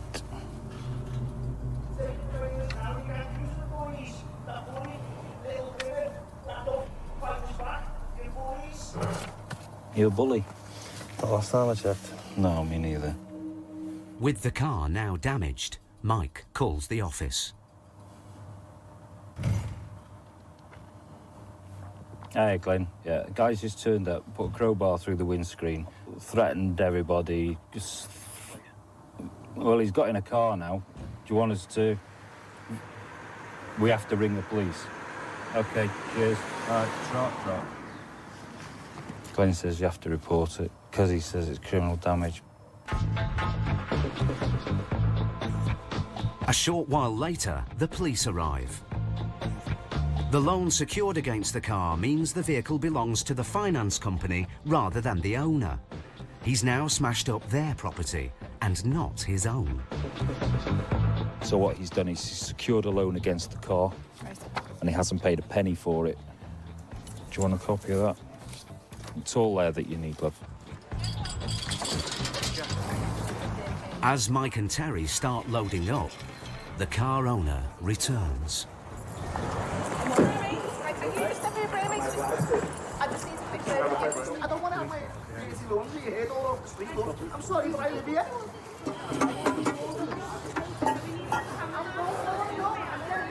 Don't put your hands on me, please. I'm asking you. Don't put your hands on me. Okay. Get off me. When I first started the job, and people would get abusive and things like that, I did feel the urge to respond. From the word go, Mike has shown me how to do it correctly. It doesn't matter what people are saying. I don't take it personal. It doesn't land. It's just there to do a job, and that's what we do. Watch the glass, love. The car owner is arrested and taken away for questioning. He was charged and found guilty of causing criminal damage. He was given a conditional discharge for 12 months and ordered to pay £115 in costs and fines. But with so many cars to repossess every day, the team know the next hostile situation may be just a door knock away. Paul and Steve have given a Buckinghamshire businessman an ultimatum. He's got to find £10,000 or be evicted from his home. The property has been repossessed and Steve's son Ben has been left in charge while the tenant makes urgent calls to find the money from somewhere. If he doesn't, all his belongings will be seized and sold to set against the debt. In the meantime, Paul and Steve are busy on another case. This has now been passed up to the High Court. So we're here to collect, basically. Collect what? £1,400, 96p. I haven't got anything until the end of the month. Okay. Your car? Well, it's finance, yeah. It's on finance. OK, that's fine. I'll accept that. No joy here. So Paul and Steve's attentions return to the businessman. His time is up. Paul calls Ben at the house to see if the tenant has managed to raise the 10 grand. Has there been any changes since we last spoke? A couple. Yeah. It's short £20. Short by £20? Yeah, he's got 9,980. OK. I've spoken to the estate agents. Yes. They have agreed to release the deposit, so we now have another 4,500 to go towards the debts. OK. So just recapping then, the effect of our visit today has produced 15.5 grand. Yeah. And then we're holding walking possession. Tomorrow. Is that still going to go ahead? Yep, he said that's still going ahead. Wow. So that's 18.5. Yeah. The tenant's frantic phoning has produced a short-term loan from a relative. Paul's strategy has paid off. What we've actually achieved is out of a debt of 26,000, we've got 18,000 effectively today. We're holding the contents of the house and the car and his Rolex watches and everything else under a walk-in possession agreement which he will sign. The family will be allowed to stay in the house. We'll be in close contact with them, so the balance of the payments are made and probably the tenancy can be restored. That's what you call a result, isn't it? Yeah. 18.5 grand of a £26,000 debt, just by squeezing gently. Paul and Steve return to the house. The mood is more relaxed. Oh, yeah. You're a gentleman, sir. I think all the more of you now. Well, he said you like to stand a spoon up in it. It's going to be, quite honestly, like concrete now. The debtor still owes £9,000 in rent and court costs, including the £1,000 to have Paul and Steve on the doorstep. Paul has given him 2 weeks to come up with the cash. The tenant is confident he can do it if the money from his company comes in on time. That's lucky, because the value of his possessions is much less than Paul and Steve had hoped for. Do you want a selection of fake watches? Well, crap. As time goes on, it's going to be harder and harder to extract money, or more particularly to extract goods, because they've sold off everything. You know, we thought we had a whole collection of Rolex watches there. They turned out all to be fake. Not everyone has someone to turn to when they hit a financial wall. This time, the tenant has been lucky. We just leave you with one key. Is that okay? That's fine. With the instruction that you're not allowed to cut more. And we've still got a key. Thank you very much for that. Good. These people have got a result because they're going to stay here. They could have been kicked out in the street. They haven't been. Yes, it's cost them dearly because we don't come cheap, but that's the result. They're still home and dry. So it just means that you've just got to make a stand.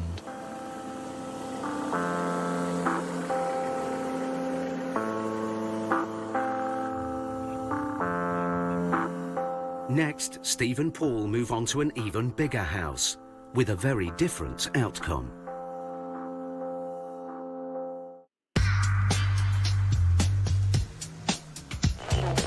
According to Ministry of Justice figures for 2012, the number of tenants in England and Wales forcibly evicted from their homes after court action were the highest since records began in the year 2000. High Court enforcement officers Paul Bohill and Steve Pinner's next job is an eviction from a property in Kingston. It's the biggest house they've ever been instructed to recover. This is the nicest house we've ever repossessed. A house like this must be worth 5 million, I reckon. You know, you could put my house in that bit of garden there. The occupants have been babysitting the house for property developers who have new plans for this site. It's a straightforward repossession, but the story behind it is this property is going to be demolished. The family who are still here are of Palestinian origin, and they were caretakers here. They're no longer caretakers here. They've been given proper notice to quit. Installed to deter squatters, the occupants have continued to enjoy this palatial home and are now sitting tenants. They also owe £800 in legal costs. Paul and Steve are here to evict them and recover the debt. Hello? Hello? Anybody here?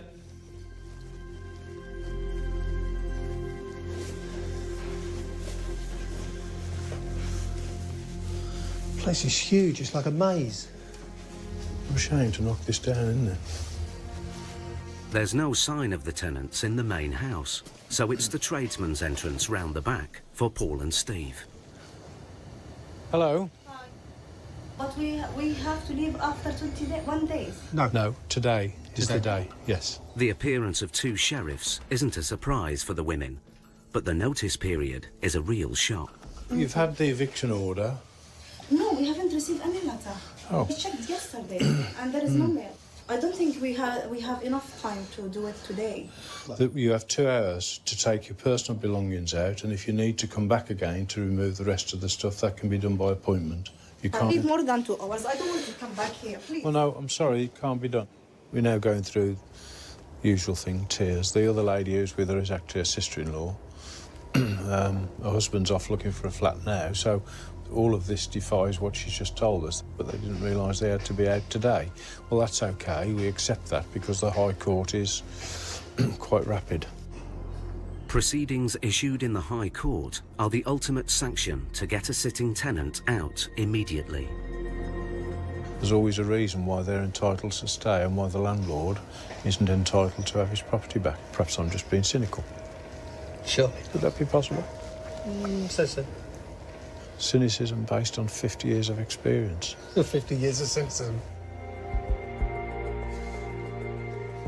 Steve's taken the keys from the tenants and put up the repossession notice. 40 minutes later, the ex-caretaker returns. Do you understand what's happening here? I'm not sure. Yeah, but they got 2 weeks to move it. This was actually changed to the High Court yesterday, which means that we come in straight away. There is no notice given. We'll be out by all today. We'll find a place. It's time limit, really. Yeah, that's where we're going to start now. No, that's fine. That's I okay. arranged already, the van is going to come now. That's fine. So You do it as fast as you can. The husband has called in some friends to remove everything they own today. It's all going swimmingly well, isn't it? Yeah. The sheriff's authority seems to have diffused a potentially volatile situation. I actually think it's the fancy dress that does that. So we're not purporting to be the police, and nobody's ever said that we are. Following the shooting of a bailiff in Brixton a few months ago, we went out the very next day and we bought bulletproof vests. The immediate impression is police. So since we've been wearing bulletproof vests and looking like this, we have less resistance. The tenants are piling their possessions high to get out in one hit, because coming back means paying for the sheriffs again.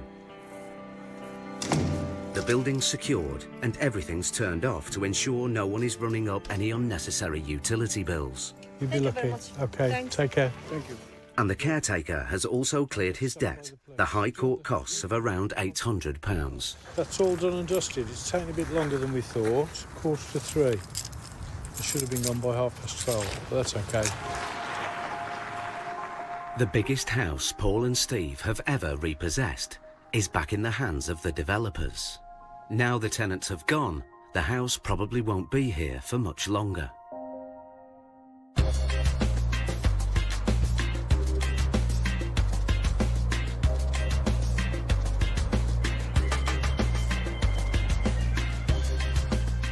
In the last series, Paul and Steve found themselves in Romford. They had a writ to collect £3,000 of rent arrears. You can run point on this one, Steve. The man named on the writ works as a taxi driver. Hi there. Looking for Mr. Alizadeh. If he can't pay the £3,000, they could take his car away. Hi there. Sorry to wake you up. Mr. Alizadeh. There is a warrant outstanding, and the amount is £3,253.04, plus a 440. It's not me. They made a mistake. It's not me. They sent to the court also. That's not me. There's a different person. Who is it? He's my brother. No, I'm not responsible for my brother. You should go and get them, not me. You're sheriff. I'm a sheriff, yeah. I'm a sheriff, Alizada, not... Well, If you need an ID, I'll bring an ID for you. Okay, but look, you see... Mr. Alizadar claims that the debt is his brother's, but the writ is made out in his name. I didn't pay that rent for that house, which is... He wasn't me, he's a different person. If he's my brother... So where is Mr. whoever it is? Ask them, not me. He's your brother? Yeah, he's my brother. So you must know where he is. Yeah, I know. You should find him and go and tell them. Why isn't... Well, okay, can I just be very simple about this? Just really, really simple. Is this your vehicle? Yeah, he is. Okay. This is from the courts. Yeah. The highest court in the land that empowers me to take your car, unless you can pay this debt. Paul and Steve have no idea whether he is telling the truth or not. A High Court writ is rarely wrong. The way to get to the truth is just to keep talking. And all the time you're talking, you're asking the same questions in different ways, but you're looking for an inconsistency in the answer. Where is your brother? It's my brother. He's in this country. Go and get him. Well, we don't need to, because we're going to take the car That's away. fine. You can take it in my car. OK, can you give the keys? Huh? Give us the keys. I'm not going to give the key. Why should I give the key? Can you get your brother on the phone, then? I'm not going to put him on the phone. Well, that's OK. We'll just take the car. I'll call a recovery truck. Call him, they carry the carriage. Look, listen, there's an easy way of doing it or there's a hard way. No, it's not the hard way. I'm not responsible Unless you for prove that. to us that this is not you. Have you got the logbook for that vehicle out there? Yeah, of course I've got Let's a see it, logbook. please. But before Paul calls the tow truck, he rings his office to check out the man's story and whether the writ is correct. And the truth is surprising. Bye. They have the wrong man. Right, he's obviously covering for his brother. His brother is a completely different person. None of this paperwork applies to... He explained to us that it wasn't him and it was his brother. But if your name is on that writ, you are then liable for what it says. All the taxi licences, all of that paperwork shows that this warrant, the name on this warrant, is against this man. But in the meantime, since we've actually come and knocked on the door, we've had an email that says the name on the warrant is wrong. It's now up to Mr. Alizadar, not the court, to prove his innocence. He's currently legally liable for the debt. But Paul and Steve have a plan to soften the blow. I'm going to seize that car outside, but leave it with you. I will write paperwork that shows that the sheriff's office now owns the taxi. Yeah. Yes? You then carry on using it while I sort the paperwork out. That if the mistake is not as you say it is, but you're a reasonable man, I can come back and take the taxi. Just so long as you understand that. Yeah, yeah. And if you don't produce it when I ask you to, it will be reported as stolen. Mr. Alizadar now has 2 weeks to challenge the writ in court, or risk not just losing the vehicle, but also his livelihood. He has a family and 3 children to support. There's obviously a mistake, or sorry, potentially a mistake, but I'm happy with what I've done because I can still come back not smiling if it goes wrong. Yeah. Right, in the meantime, if you want to save all this aggravation, ring your brother and get him to call me.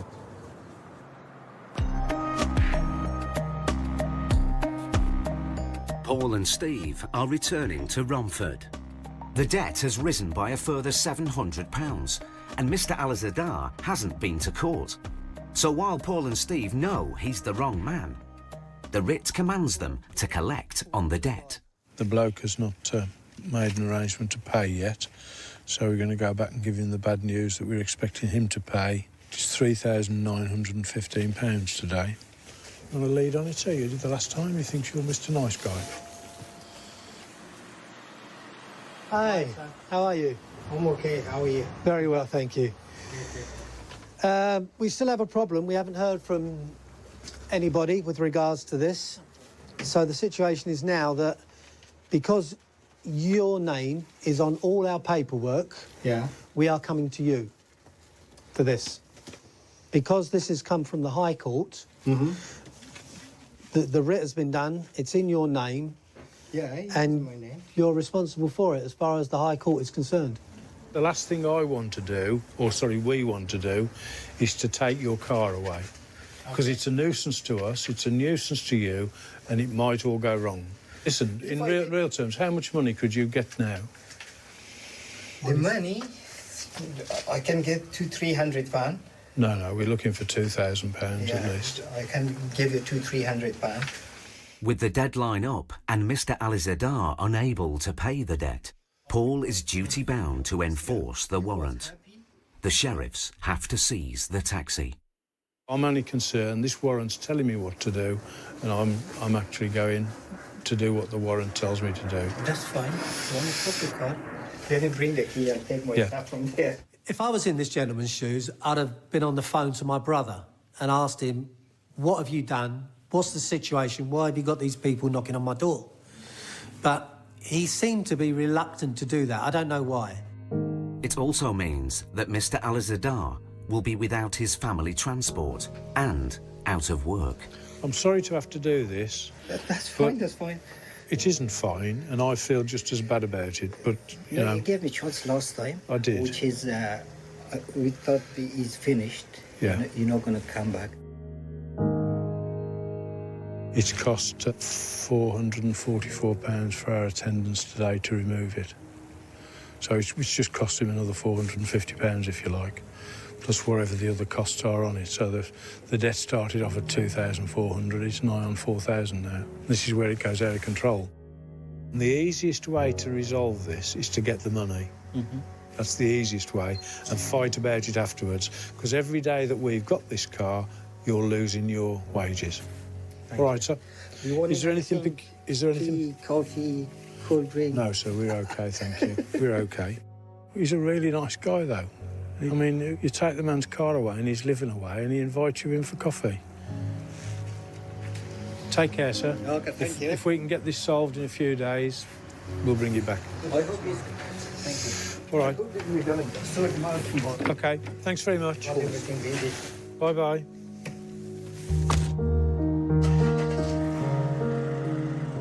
I haven't got no car. I lost my job to take my kids to the school in the morning, and also my work.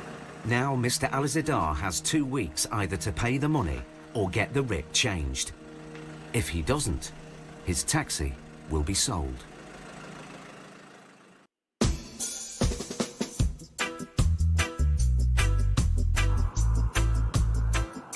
An estimated 7 million people use high-cost credit in order to cover income shortfalls or meet unexpected expenditures. Many low-income households have no savings, borrowing against their assets to cope.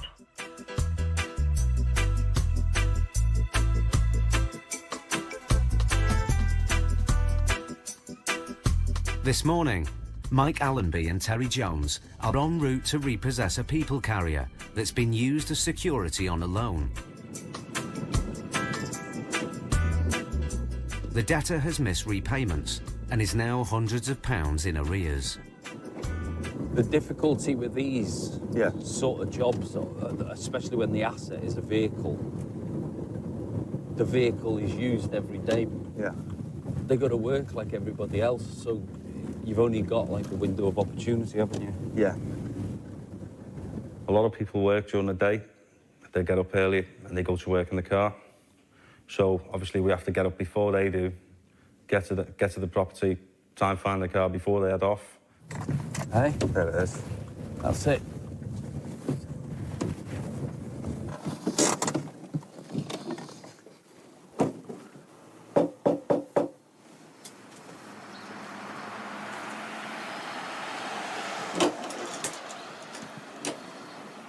Hey, love, I've got a repossession order for the vehicle. You're joking, I've just come out of hospital yesterday. Have you? Yeah, is there any chance I can phone them later? Well, not while we're here, there isn't, love. I've got 3 options. Yeah. You can either make a payment, which, if you knocked on my door this time in the morning, I couldn't do. Yeah. 2, I can take the car and put it in our pound and give you a couple of days to sort it out. Or, if you refuse to, I've just got to take the car down. I need my car to take my kids to school. I've been in hospital for the past month and I came out yesterday. The only money I've got on me is £20 cash. No. So what am I going to do? It's 7 o'clock in the morning. If there was any other way I could help you, I would, though. Right, if I give you the keys... Yes? Say something. How do I know I'm going to get the car back? I understand, love. I understand. If you give us the keys, I'll find out what the outstanding is and I'll put my contact details on it so you have a point of contact and a face you know. Can I come in a minute? No, I can... I tell you what, if my colleague can come in with me, I will come in. It's not common practice to do that, but she was in a distressed state. We needed to make sure that she was okay. Are you okay? Yeah, I'm okay. It's all right. We've got kids ourselves, though. Calm down, love. It's okay. It says repo, but it means if you said to me now, Mike, here's £500, go away, I'd be gone. I promise I'll bring your car back, though. Okay? This particular time there was small children, 2 babies, in the other room. She said, do you mind if I go and feed the babies? She got the bottles and she went and fed the babies. It's not a problem at all, you know? Not there to be horrible. First thing you need to do is ring them up at 9 o'clock, explain the situation, make sure you explain the situation properly to them. Not too late to be a bailiff, man. That's the nicest thing anyone's said. Look, I've been where you are, though. I really have. I know exactly what it feels like to be in debt. It's just not a nice place to be. You've no idea. You dread letters coming through the door. You dread knocks on the door. I mean, I was... when I lost everything, I was in a hell of a place. You've got my number, All right, okay? thanks very If you have any difficulties, you give me a call, okay, and I'll sort it out. All right, thank you. Okay. Cheers.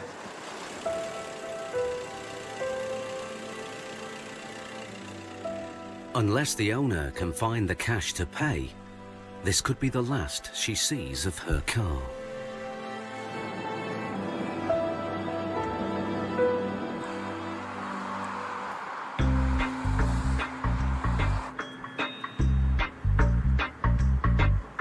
In Romford, a week ago, Mr. Alizadar watched powerless as Paul and Steve repossessed his taxi. OK, thanks very much. It's not just a car for me. That was everything to me. That was my business. That was my work. That was my job. Support the family with that car. It was very hard for me on that time. I lost my job. Yeah, it wasn't good. But now there is some good news. After going to a solicitor to get the writ against him cancelled, the sheriffs have returned his taxi. When he came, he bring my car back, and they said, thank you, that's the first time I saw the guy which is not guilty. After that, I was happy, and since I could get my car back, I start back the next day. And after 4 or 5 days, my solicitor, they receive a letter from that side. They offer, we're gonna pay for your solicitor and not the loss. I said, no, you have to pay for my loss as well, because you made a mistake. Why should I pay for it? And he paid £1,500 for solicitor and £200 for my loss.